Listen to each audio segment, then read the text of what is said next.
That was the first recorded comment about Elias, whispered by a crystalline entity named Threx during orientation. "He's organic," replied Instructor Valketh, her 4 eyes narrowing. "That is how they regenerate. By collapsing mid-lecture?" Valketh didn't answer. Elias didn't move. Over the next few weeks, his reputation solidified quickly. He missed drills. He skipped tactical simulations. He didn't respond to challenges. And most damning of all, he slept through combat theory, a course that had broken even the sharpest cadets. The academy ran on rankings. Every simulation, every exam, every sparring match fed into a massive competitive hierarchy. Elias Varn sat dead last. Rank 6,382 out of 6,382. 0 points. 0 recorded participation. 0 effort. Or so it seemed. Cadet RHYSS of the Valkyrie, a species of towering, scaled warriors, made a habit of watching Elias. At first, it was curiosity. Then irritation. Finally, it became something like obsession. "You insult this institution," RHYSS growled one day, looming over Elias as he slept in the simulation chamber. Elias didn't respond. RHYSS slammed a clawed fist into the console beside him. "Still nothing. You think this is a joke? We fight for our place here. We earn our survival." Elias shifted slightly, his head tilting as if adjusting for comfort. RHYSS's tail lashed in fury. Pathetic. And yet, there was something strange. RHYSS had sparred with hundreds of cadets. He knew what relaxation looked like, what fatigue looked like, what weakness looked like. Elias didn't look like any of those things. He looked controlled. The middle, the truth behind the sleep. The truth began to unravel during week 9. That was when Cadet Lyra Sen, a bioanalyst from the aquatic world of Narev, ran an unauthorized scan. She wasn't supposed to, but curiosity was stronger than rules. What she found changed everything. Elias wasn't asleep. Not entirely. His brain activity was extreme. Multiple regions firing simultaneously. Simulating. Predicting. Running scenarios. Thousands of them. Every second. "He's not sleeping," Lyra whispered, staring at the data. "He's training." It made sense once you understood human neuroplasticity.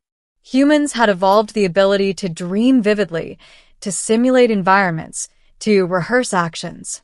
But Elias had taken it further. Much further. He had learned to enter a controlled state, a hybrid of sleep and consciousness, where his mind ran full-spectrum combat simulations. Every lecture he slept through, he had absorbed. Every drill he missed, he had practiced internally, millions of times. Every opponent he ignored, he had already fought them. And won. Lyra confronted him the next day. He was in the mess hall. Sleeping, of course. She placed the data pad in front of him. "You're not asleep." Elias opened one eye. Just one. For the first time since arriving, he spoke. "Took you long enough." Lyra blinked. "You're aware?" "Mostly," he said, closing his eye again. "It's quieter this way." "You've been simulating everything, haven't you?" "Everything worth simulating." Her voice dropped. "Why?" A pause. Then softly. "Because out there," Elias murmured, "you don't get practice rounds. The academy reacts." Once the truth spread, reactions were mixed. Some cadets were impressed. Most were offended. "You're telling me," RHYSS snarled, "that while we fought, struggled, bled, he napped his way to mastery?" Instructor Valketh was less emotional. She was calculating. "If his internal simulations are accurate," she said, "then he may possess a tactical advantage beyond conventional training. Or he's a fraud." RHYSS shot back. Valketh turned to the class. There is one way to find out. The final examination. The final wasn't a written test. It was never a written test. It was a live combat simulation known as the Crucible, a dynamic battlefield generated by quantum systems. Unpredictable, adaptive, brutal. Cadets were dropped into hostile environments with limited resources and one objective: survive, then win. Most lasted hours. The best finished in under 30 minutes. The current record? 12 minutes, held by a triarch war strategist. Elias Varn had never participated in a single simulation. Until now.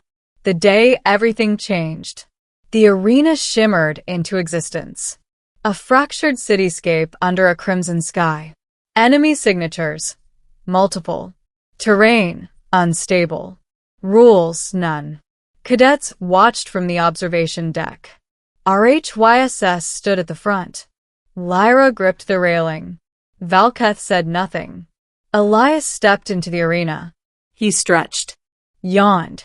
And then, for the first time since arriving, he looked fully awake. Cadet Elias Varn. The system intoned. Begin. 43 seconds. Second 1. Elias moved. Not rushed. Not panicked. Precise. He grabbed a loose panel from the ground and flipped it, exposing a hidden power conduit. Second 3. He overloaded it with a strike. The grid flickered. Second 6. Enemy drones deployed. He didn't engage. He redirected. A thrown shard triggered a chain reaction, forcing the drones into collision paths. Second 11. Explosion. Not large. Just enough. Second 14. He sprinted, not away from danger, but through it. Debris fell exactly where he had predicted. Second 18. He reached a collapsed tower. Scaled it. No hesitation. Second 23. A sniper unit activated. He dropped before it fired. The shot passed where his head had been. Second 27. He reached the top. Accessed the control node. Second 31. He didn't hack it. He bypassed it using a flaw no one had noticed. Second 36. The entire battlefield shifted. Enemy units lost coordination. Second 40. Elias triggered the final sequence. Second 43. Silence. Simulation complete. The system announced. Victory. The room didn't react. Not immediately. Because no one understood what they had just seen. The ending. What it meant. 43 seconds. The fastest time in Academy history wasn't just broken. It was annihilated. HFYSS stared at the display, his jaw tight. That's impossible. Lyra shook her head slowly. No, she whispered. It's not. Valketh finally spoke. He didn't react to the simulation, she said. He executed a solution he had already perfected. Elias stepped out of the arena. Calm. Unbothered. Like it had been nothing. HFYSS approached him. For the first time, there was no anger in his voice. Only respect. You've fought that battle before. Elias shrugged. A few million times. The rankings updated. From last place to first. Instantly. But the story didn't end there. Because the Academy wasn't just a school. It was a filter. A proving ground for something greater. Something waiting beyond the stars. That night, Elias returned to his usual spot. The quiet corner. The same seat. He leaned back. Closed his eyes. And once again, he slept. But this time everyone knew. He wasn't resting. He was preparing. Final ending note for your video. Months later, when the Academy received a distress signal from a collapsing frontier colony, one surrounded by hostile forces and impossible odds, there was no debate about who to send. They chose the cadet who never trained, the one who never fought, the one who slept. because they now understood the truth. While others needed time to react, Elias Varn had already lived the battle 1,000 times. And in every version, humanity survived. It wasn't damaged. It was being taken apart, piece by piece, without weapons, without explosions. The alien ships surrounded it, disassembling it like a machine understudy. "They're learning," Hara whispered. Elias felt a cold realization settle in his chest. This wasn't an invasion. It was an experiment. And humanity was the subject. "They crossed the line," he said quietly. "And now they're dissecting us." For the first time since the war began, Elias felt fear. Turning point. Humanity's answer. The Council transmitted new orders. Classified. Unprecedented. Final. Elias read them once. Then again. "Sir?"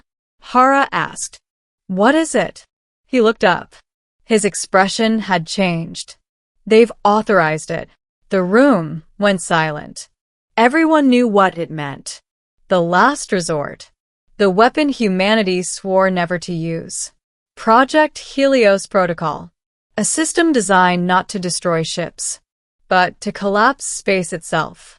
"Sir, if we deploy that, we don't just hit them," Hara said. "We erase everything in range." Elias nodded. "Yes. Millions of our own ships," someone whispered. Elias took a slow breath. They crossed the line.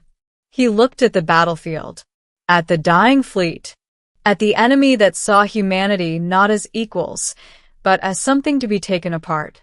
"They need to understand," he said. "Humanity is not something you experiment on." Final battle. The line is drawn in fire. The resolute Dawn moved forward. "Alone. Broadcast on all channels," Elias ordered. Hara hesitated. "What do we say?" Elias stared at the enemy fleet, then spoke. "This is Commander Elias Varn of the United Earth Fleet. You have crossed into sovereign territory. You have ignored all attempts at communication. You have attacked without provocation." He paused. "This is your final warning. Withdraw." Silence. Then movement. The alien fleet advanced. Again. Elias closed his eyes for a brief moment, then opened them, resolved. "Helios Protocol," he said. "Activate." The universe bent. Light twisted. Stars warped. Space itself seemed to scream. At the center of it all, the alien fleet. For the first time they reacted. Ships turned. Formations broke. Signals spiked. Too late. The collapse began. A ripple. Then a wave. Then nothing. The alien fleet vanished. Not destroyed. Not scattered. Gone. Along with a portion of space itself. The battlefield fell silent. No explosions. No debris. Just emptiness.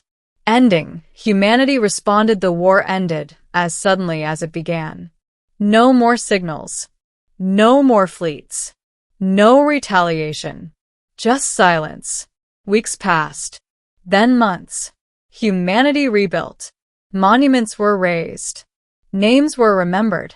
The cost was immeasurable. But so was the message. "They'll come back," Hara said one day, standing beside Elias on the observation deck. He nodded. "Yes." "Do you think they understand now?" Elias looked out into the stars, at the vast, unknown darkness. "I think," he said slowly, "they learned something important." "What's that?" Elias's voice was calm, steady, unshakable. "That humanity does not start wars." He paused. "But we finish them." Far beyond the edge of known space, something watched.